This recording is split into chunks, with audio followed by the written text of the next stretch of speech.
Hi everybody! Of all the paralogs I have available right now, Lawrence's has the best rewards. The Relic Staff Thyrsus, which grants 2 extra magic range to its wielder, is obviously awesome. I'll be rotating it between my mages depending on who can use it the best on a particular map.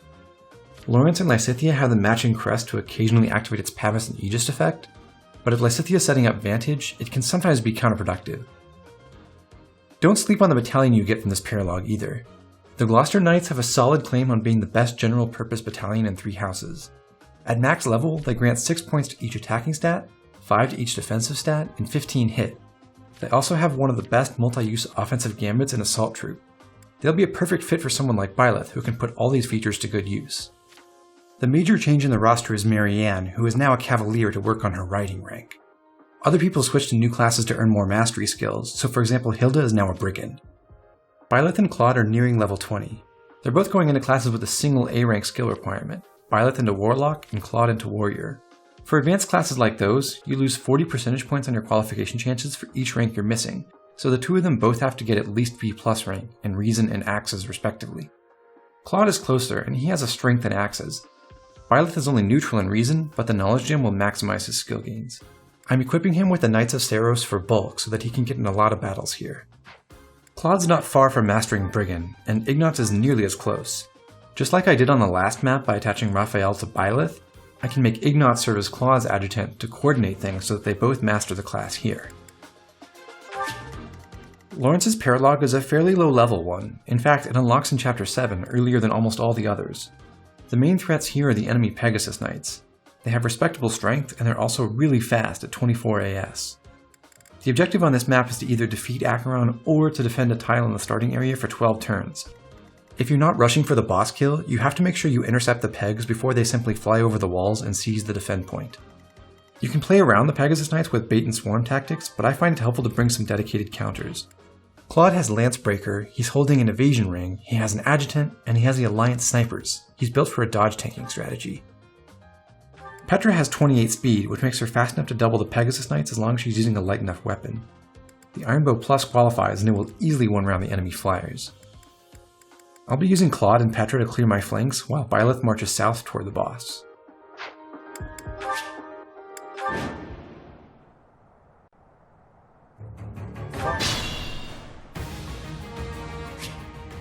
Marianne and Dorte lead off with a fantastic stride.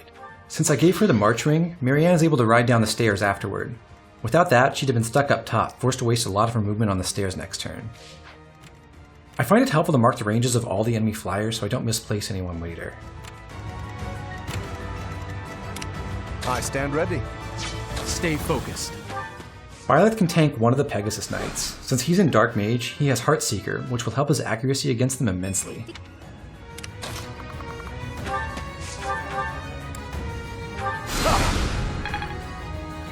Ready and willing. Claude runs into a forest to the west. He's in range of a lot of enemies, including one flyer. By using Fusillade, he can prevent a mercenary with Axebreaker Plus from attacking him.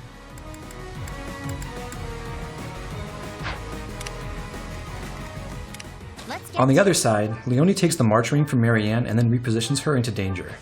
Marianne can survive both the nearby fighter and the mage targeting her. This move gives her a chance to start training right away. Most of my other units move to clear out the crowd around Byleth. I need them to stay outside of the Pegasus' range though. Lysithea finally earns Darkspike's Tau. It'll be really useful in the upcoming mission. And Fading Blow allows Raphael to pick off this merc and then back out of the Peg's range afterward. I will get the victory. Petra has enough mobility to go assassinate this mage and then retreat back into the fortress. This move activates the other enemies around that mage, so I can defeat them that much sooner. Let me at him. Balthus has to replace Cyril's weapon so he can defend himself. The Training Axe gives him a great chance to kill the mercenary next to Byleth in spite of Axebreaker.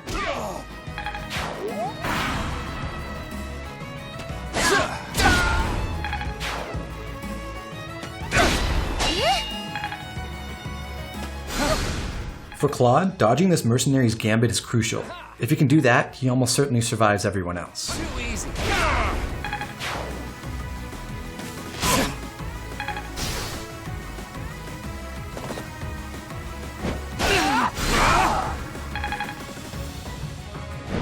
Piece of cake. Ha!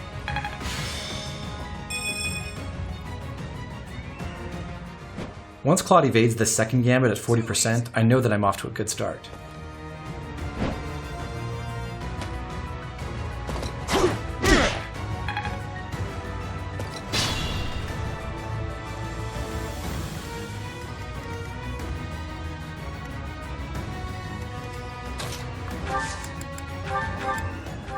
A little more knowledge gem trading action is optimal, but it's necessarily a lot more limited than in Sothis' paralogue.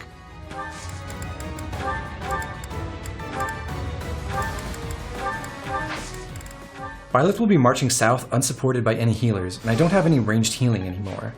Nosferatu lets him sustain himself.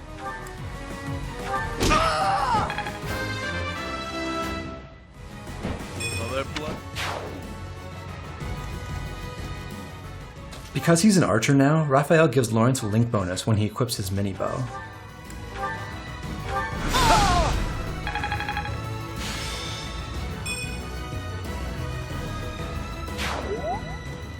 Marianne may be weak, but she packs plenty of punch on player phase with Frozen Lance. Using Canto, she'll be able to find plenty of opportunities to fight.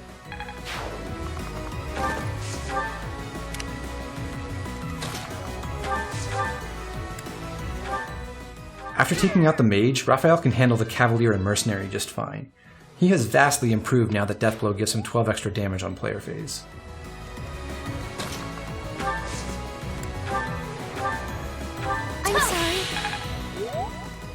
Leonie has the Alliance Knights, whose Blaze Gambit could hit every enemy around Claude if she could only reach the forest he's currently on. The March Ring isn't quite enough to get her there, but a swap from Petra can give her the extra tile she needs.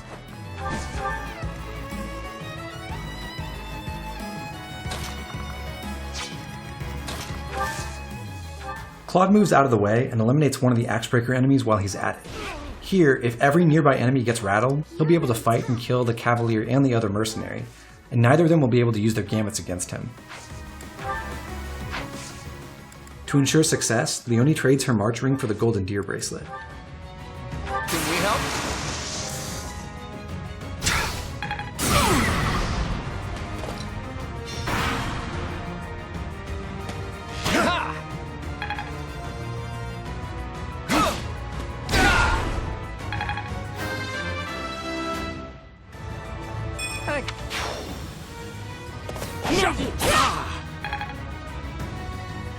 Too easy. An enemy Pegasus Knight tries to sneak in. I'll have one chance to eliminate her.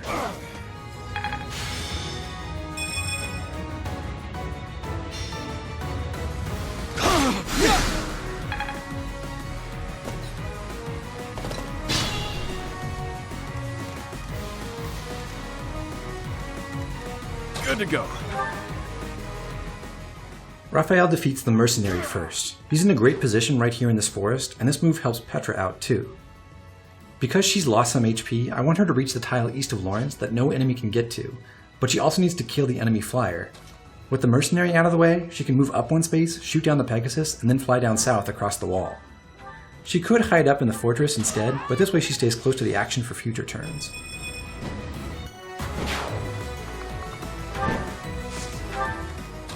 Raphael has more than enough HP to survive if a Cavalier attacks him. Lawrence is damaged too, but he can use Nosferatu to heal himself and kill the closer Cavalier at the same time.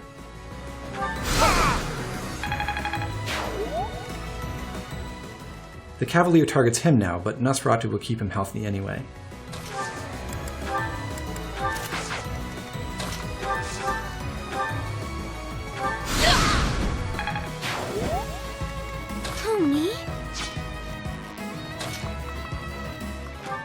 I could just kill this archer, but why use one attack when 3 will do? Claude softens him up with Helm Splitter first. Marianne's Crest comes into play for the first time. It has the same effect as Felix's Crest of Fraldarius, a chance for 5 extra damage with weapons. Her Minor Crest has only a 20% proc rate though. If it triggered here, I'd want to do something different so she wouldn't take the kill.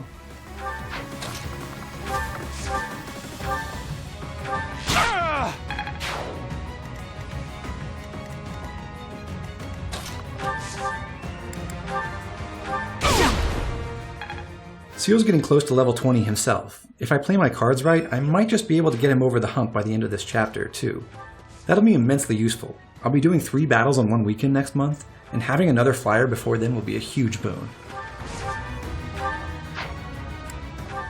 This is the kind of move I can only make because Byleth has Vantage. The Mercenary, Mage, and Monk can attack him. So could the Cavalier if the enemy is moved in the correct order, but they don't. Thieves!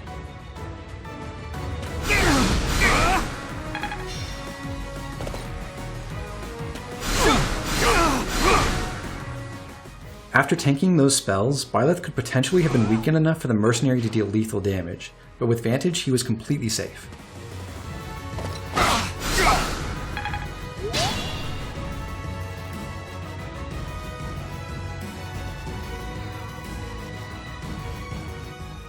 The next challenge for Byleth and friends will be to break through these 3 enemies without ending up in range of the Pegasus in the southwest corner of the map.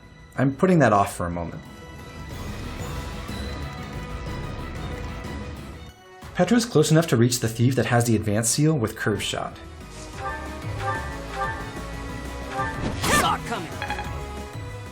Of course, I don't want her to miss, so I'm going to restart this turn to move the Western team first.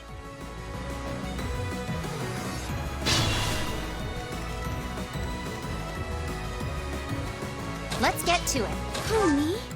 If the archer had hit him on turn 2, Claude would have taken a lot more damage than he actually did. That would have been fine because Lysithea can take a moment to heal him now. I want to move him so that he ends up in range of multiple enemies in the west, so he needs to be healthy.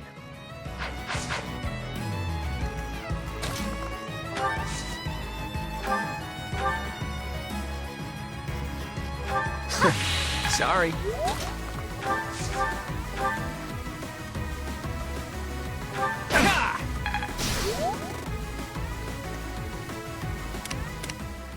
Having burned one random number, I'm going back to retry Petra's attack.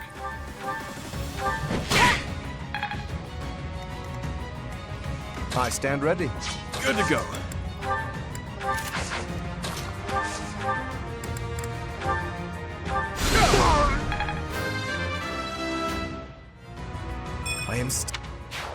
Petra is 2 tiles beyond the reach of the mage and the archer in the southeast corner. I want her to be able to hit and run against the Pegasus Knight next turn. She'll have to move 2 tiles to shoot down the flyer, then we'll have 4 movement left to get away. If you count it out, Petra is 8 spaces from the mage right now and 11 from the archer. She'll close the gap by 2, then retreat by 4, so she can finish up to 10 and 13 tiles from the mage and archer respectively. But their reach over 2 turns stretches out to exactly 10 and 13 spaces. So if I want to keep Petra safe, I have to do something that will help her move back at least 1 more tile.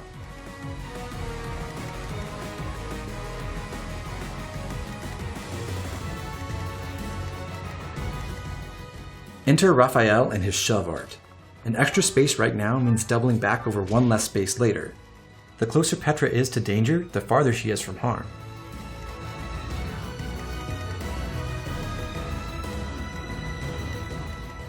My goal is for Byleth to use as many reason spells as possible on this mission, so even though he's low on health, I don't want him to use Nosferatu if I can avoid it. That would mean losing out on up to 4 battles worth of reason XP, or 24 points, a margin that matters a lot when he's about 150 away from B+. If he uses fire on the Cavalier, Byleth won't be able to one-shot on the counterattack during enemy phase, but the upside to fire is that it will do minimal damage to the mage and the monk. A curve shot from Balthus keeps Byleth safe. It weakens the horseman enough for Byleth to kill with fire, and Vantage will give Byleth the first strike. Ready when you are.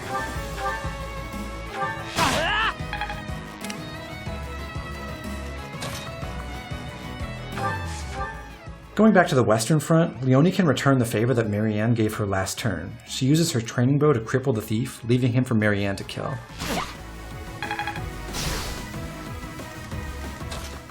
A mercenary and a fighter can now both reach Leonie. With her natural defenses and her personal ability active, she'll be fine.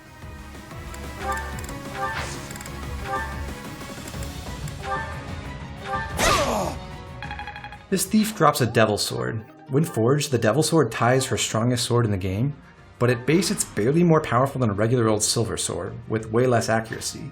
And of course it damages the wielder after every battle.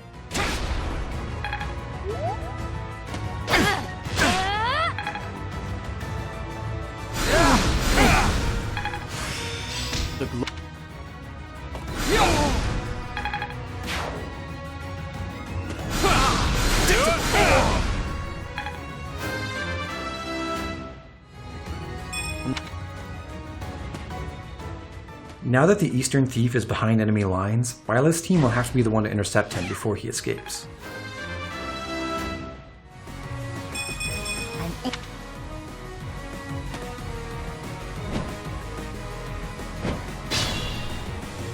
The enemy.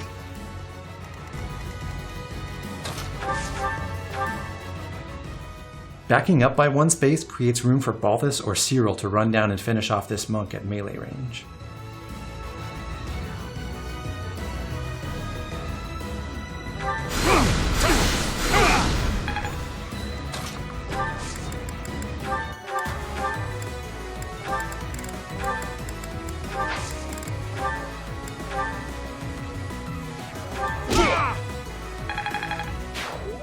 The way is now open for Cyril to cross and then attack the mage. Using his bow, he can stay out of the Pegasus Knight's range.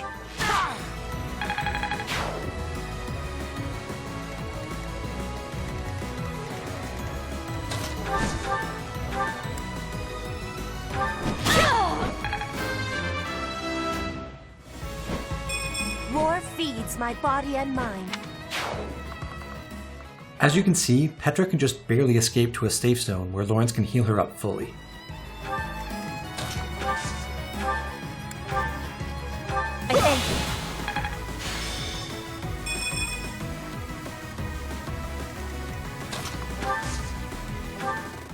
Shoving Lawrence upward lets him maneuver around the enemy formation next turn. I have some foreknowledge here. I knew how the enemies would arrange themselves thanks to a practice run I did before recording.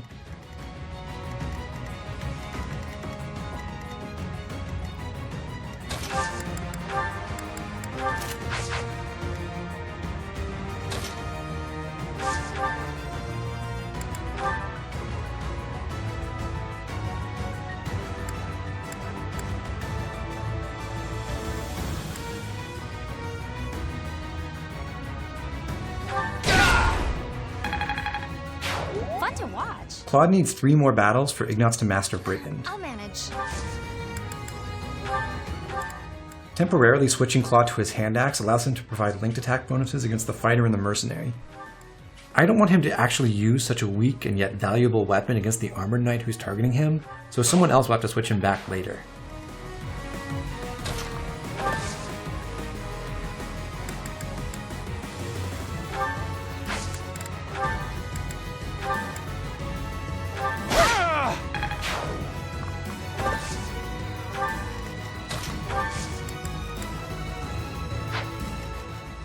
If Claude were damaged, then Lysithea would patch him up. Since he dodged the brawler completely, she heals Marianne instead. Why me? I don't have...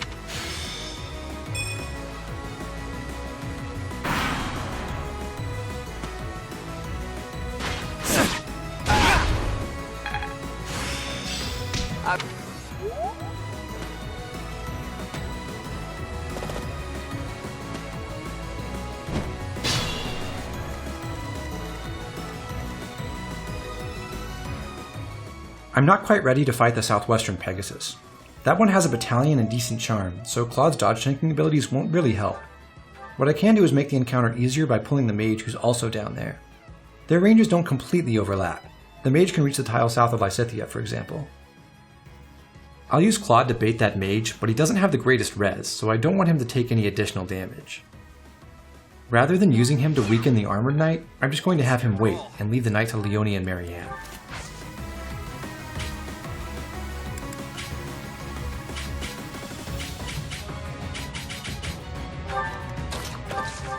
Frozen Lance secures another kill for Marianne.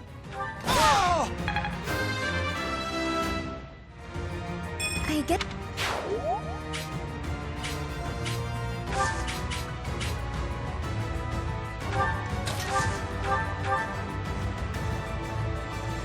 Thanks for that. See how the Cavalier, the Mage, and the Archer are all in a line?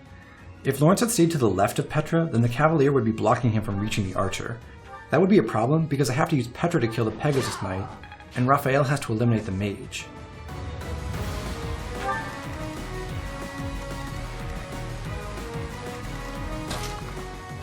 Raphael switches Petra to a melee weapon so that she can deter any attacks on enemy phase. The two of them form a wall that prevents the fighter from going north.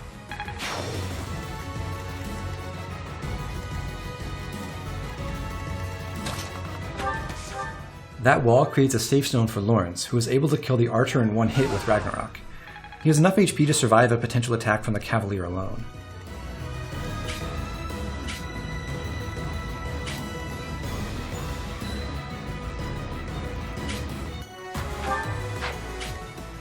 It's currently turn 6. Acheron starts moving on turn 7, so I have one turn left to move my units toward him without risking his attacks.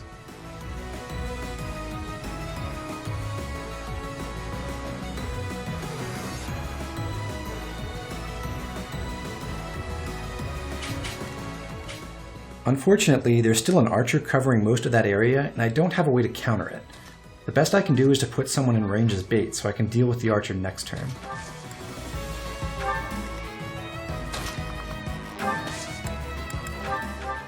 Balthus passes the knowledge gem to Cyril, with the idea that he could move first next turn and get its benefits.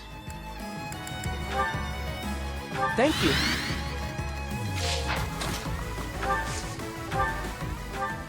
I'm not having Byleth take the gem for this because I'm not worried about his faith rank right now, only his reason rank.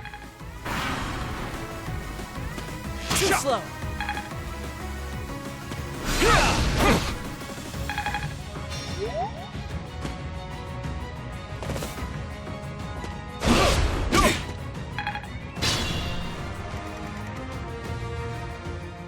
The mage attacked Claude without bringing the Pegasus along. He's easy pickings, but I still have to engage the flyer, ideally without getting gambited.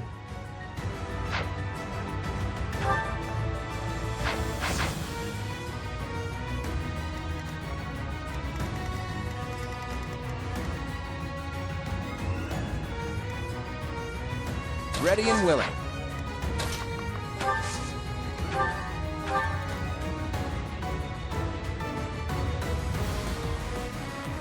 Did the trick! Let's get to it.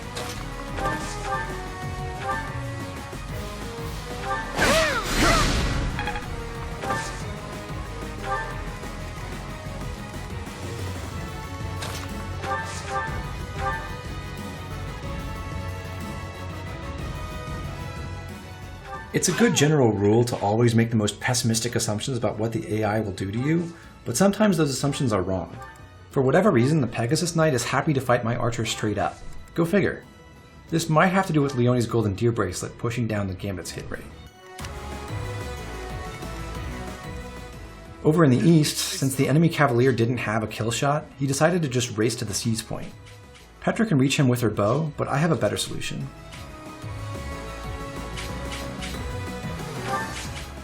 Attacking from the south side, Raphael can eliminate this fighter and also reach the enemy Myrmidon when he moves up next turn.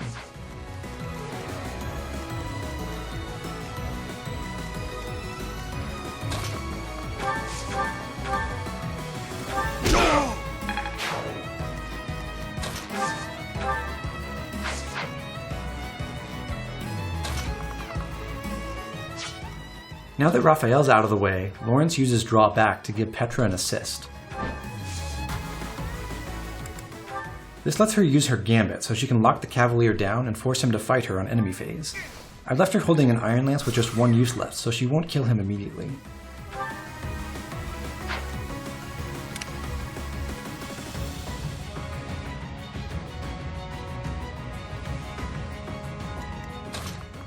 Remember, Acheron can move now. He could do a lot of damage to any of my 3 units nearby.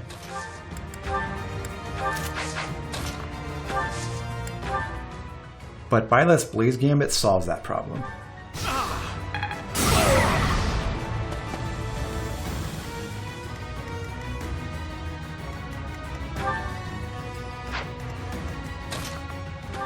Cyril gives the Knowledge Gem back to Byleth before he attacks, so Byleth actually could have taken it back last turn, and he would have gotten a few extra authority and faith and class mastery points.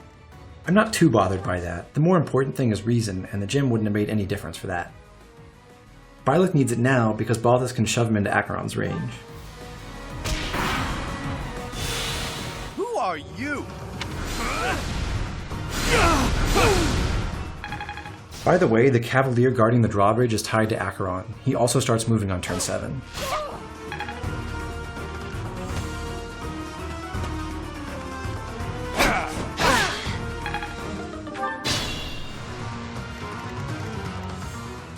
Without any real tricks left, I have to wrap things up.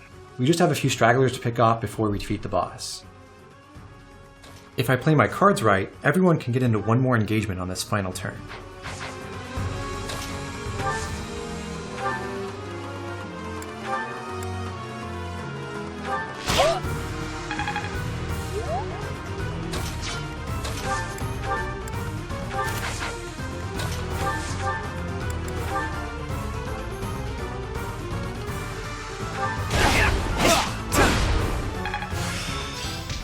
Ignatz finally masters Brigand and picks up Deathblow. Now that the two targets are crippled, Marianne and Lysithea can mop them up.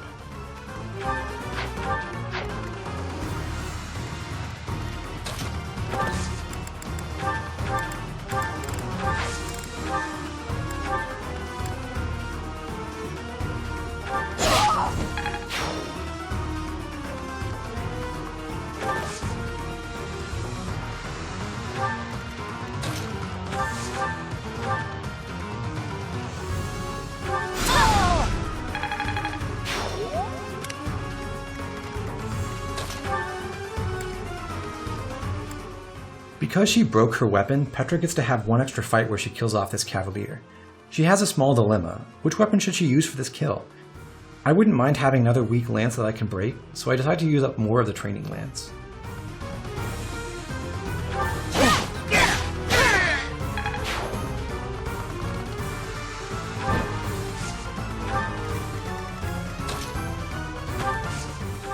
Lawrence gives Raphael a big heal, and then, just as I said, he's barely close enough to reach the Myrmidon.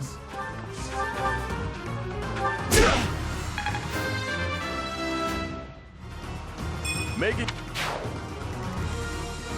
Careful now.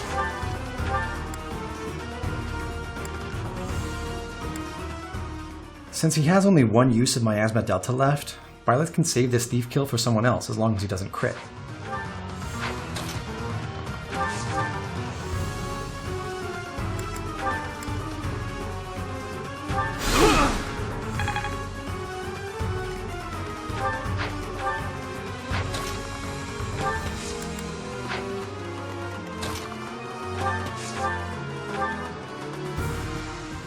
Balthus takes it. He's leaving the Knowledge Gem for Cyril, however, because Cyril is the one who's close to level 20 and might need to rush Brigand Mastery.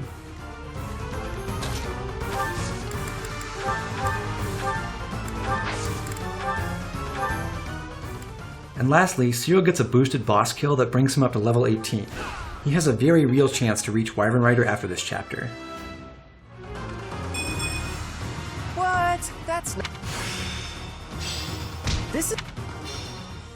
Wait, I lose. Please remember to subscribe and join me next time when we race to the rescue at Rimire Village. I'll see you there.